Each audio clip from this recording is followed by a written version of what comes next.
प्रत्येक भारतवासी की निगाह 22 जनवरी 2024 पर टिकी है, क्योंकि अयोध्या में बन रहे श्री राम मंदिर की प्राण प्रतिष्ठा होने जा रही है, जिसमें देश के माननीय प्रधानमंत्री श्री नरेंद्र मोदी जी समेत संत, महंत और महामंडलेश्वर शामिल होंगे। श्री राम मंदिर की प्राण प्रतिष्ठा में शामिल होने के लिए श्री राम ट्रस्ट ने ब्रह्मा कुमारी संस्था को विशेष अतिथि के रूप में शामिल होने का न्योता भेजा है। उनके इस निमंत्रण पर ब्रह्मा कुमारी मुख्यालय से वरिष्ठ राजयोग शिक्षिका राजयोगिनी उषा दीदी शामिल होने अयोध्या जाएंगी। राम राज्य को लाना है तो कई नेगेटिव बातें आएंगी, लेकिन उसमें भी अगर पॉजिटिव को ढूंढ करके निकालेंगे, पॉजिटिव को अपनाएंगे, तो किस तरह से हम परिवर्तन लोगों की मानसिकता को भी परिवर्तन सहजता से कर सकते हैं। अगर नेगेटिव देखना शुरू किया तो गुस्सा भी आएगा, चिड़चिड़ापन भी आएगा, अनेक प्रकार से हमारा ईगो टकराएगा और तब राम राज्य की स्थापना नहीं हो सकती। ब्रह्मा कुमारी मुख्यालय द्वारा संचालित रेडियो मधुबन 107.8 FM 9 राष्ट्रीय स्तर के पुरस्कार हासिल कर राष्ट्रीय मंच पर अपनी एक विशेष पहचान बना चुका है और इस बार माननीय केंद्रीय महिला एवं बाल विकास मंत्री स्मृति ईरानी जी के द्वारा होस्ट किए गए कार्यक्रम नई सोच नई कहानी एक radio journey with Smriti Irani नामक कार्यक्रम में रेडियो मधुबन को आमंत्रित किया गया।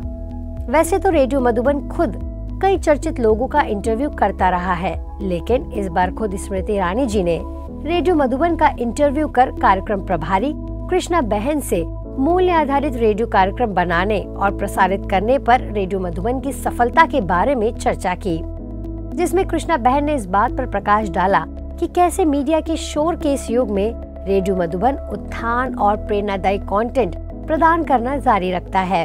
हमारे इस वक्त स्टूडियो में है बहन कृष्णा जी, जो रेडियो मधुबन चलाती हैं माउंट आबू में, राजस्थान में। ये शायद देश का पहला ऐसा रेडियो चैनल है जो संस्कारों के आधार पर अपना संचार करते हैं। इन्होंने 9 राष्ट्रीय पुरस्कार अब तक पा लिए हैं अपने सहयोग के लिए, अपने इस योगदान के लिए।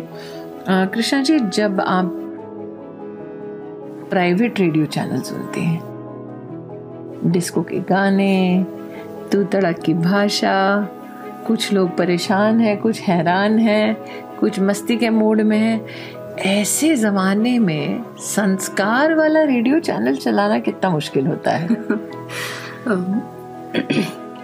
सबसे पहले तो मेरा जो जीवन का अनुभव रहा है, बचपन से मैं ऑल इंडिया रेडियो सुनते हुए बड़ी हुई हूँ और मीडिया की बैकग्राउंड ना होते हुए आज हम रेडियो स्टेशन चला पा रहे हैं, प्रोग्राम बना पा रहे हैं, वो नींव है ऑल इंडिया रेडियो का। इसीलिए हमको वैल्यू बेस्ड रेडियो चलाना कोई बड़ी बात नहीं लगती है। एक तो स्पिरिचुअल ऑर्गेनाइजेशन से जुड़ने के कारण हम वैल्यूज़ को समझते हैं और जो कंटेंट की गरिमा है या जो भाषा की गरिमा है जो अभी बातें कर रहे हैं, उसको हमने बचपन से ऑल इंडिया रेडियो से सुना और सीखा है, तो वो चैलेंजिंग नहीं लगती है, लेकिन आवश्यकता बहुत लगती है आज के समय में। आपको बता दें, प्रत्येक बुधवार सुबह 9 से 10 बजे तक आकाशवाणी गोल्ड पर प्रसारित होने वाले इस कार्यक्रम को देश भर में करोड़ों लोग सुनते हैं। कार्यक्रमों की श्रृंखला में होने वाली चर्चा में भारतवर्ष से अलग अलग रेडियो प्रसारण संस्थाओं की 4 महिला प्रतिनिधियों को बुलाया गया था।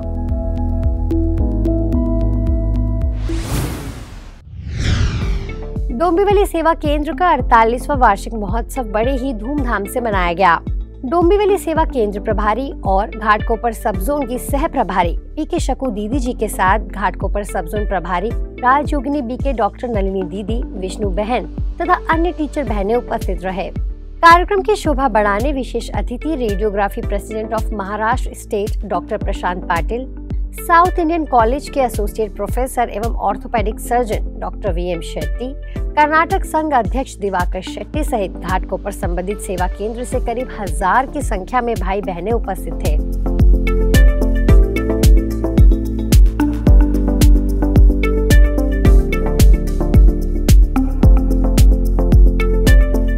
कार्यक्रम में विशेष रूप से शकू दीदी को हाथी की सवारी पर सभा के बीच लाया गया और उनका सम्मान किया गया।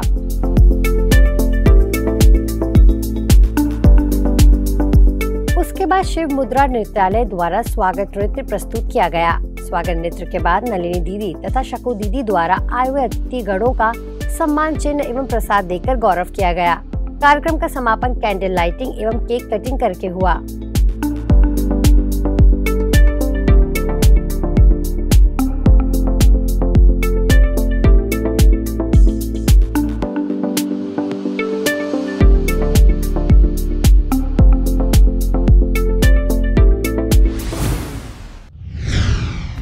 ब्रह्मा कुमारीज नीमच के पावन धाम परिसर द्वारा युवाओं के लिए कार्यक्रम आयोजित किया गया, जिसमें विश्व विख्यात प्रेरक वक्ता प्रोफेसर डॉक्टर ईवी स्वामीनाथन को आमंत्रित किया गया। Career pressure and mental health विषय पर आयोजित इस सेशन में ज्ञान मंदिर लॉ कॉलेज, श्री जाजू कन्या महाविद्यालय, श्री विवेकानंद पीजी कॉलेज और ज्ञानोदय कॉलेज के अलावा विभिन्न प्रोफेशन से जुड़े 600 से अधिक युवा सम्मिलित हुए।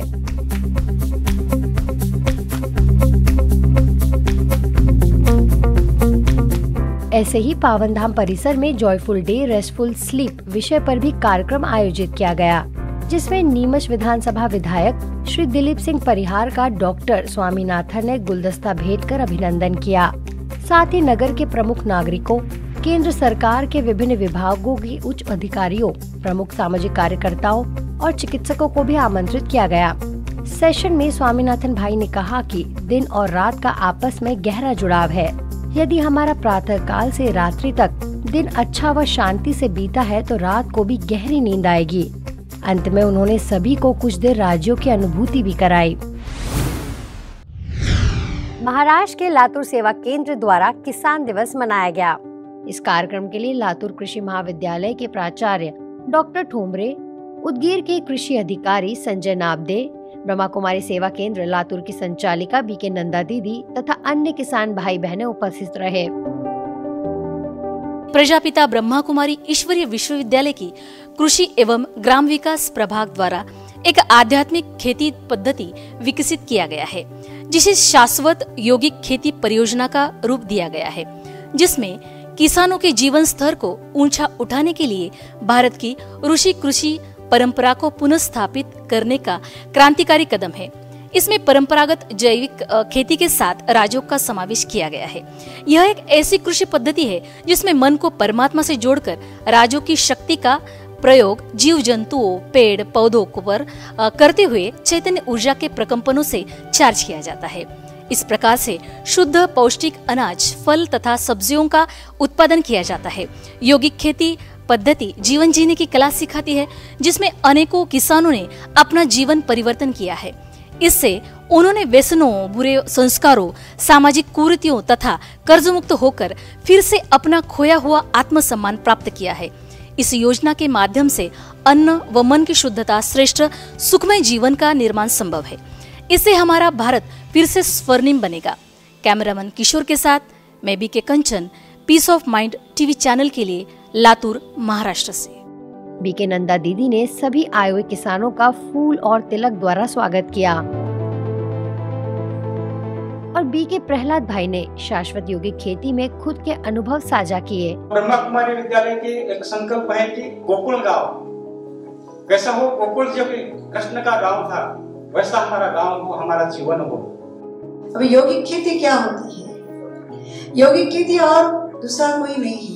जो हमारे पुरातन किसान जो खेती करते थे उस समय जो नियम धारणाओं को अपनाते थे, तो आज वो नियम धारणाएं नहीं अपना रहे हैं, क्योंकि आज मानव की प्रवृत्तियां बदल गई हैं। ये जो अपना यूनिट है, प्रभाग है, प्रजापिता ब्रह्मा कुमारी ईश्वरीय विश्वविद्यालय, वो खेती के लिए, किसानों के लिए अच्छा काम करती है। कार्यक्रम के अंत में सभी ने यौगिक जैविक खेती करने की प्रार्थना की।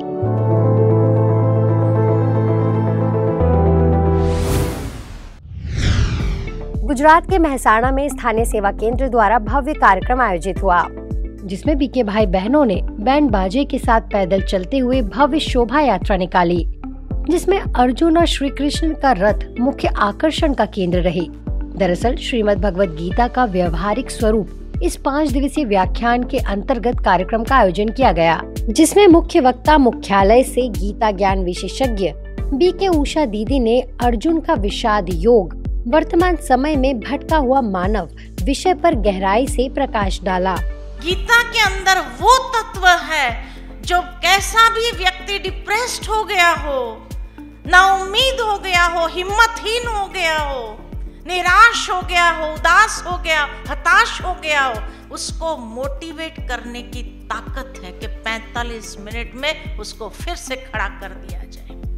कार्यक्रम में मेहसाणा उप क्षेत्रीय संचालिका बीके सरला दीदी, गुजरात हाईकोर्ट जज जस्टिस BN कारिया, भ्राता मुकेश भाई पटेल, परम पूज्य संत श्री दास बापू जी भी उपस्थित रहे।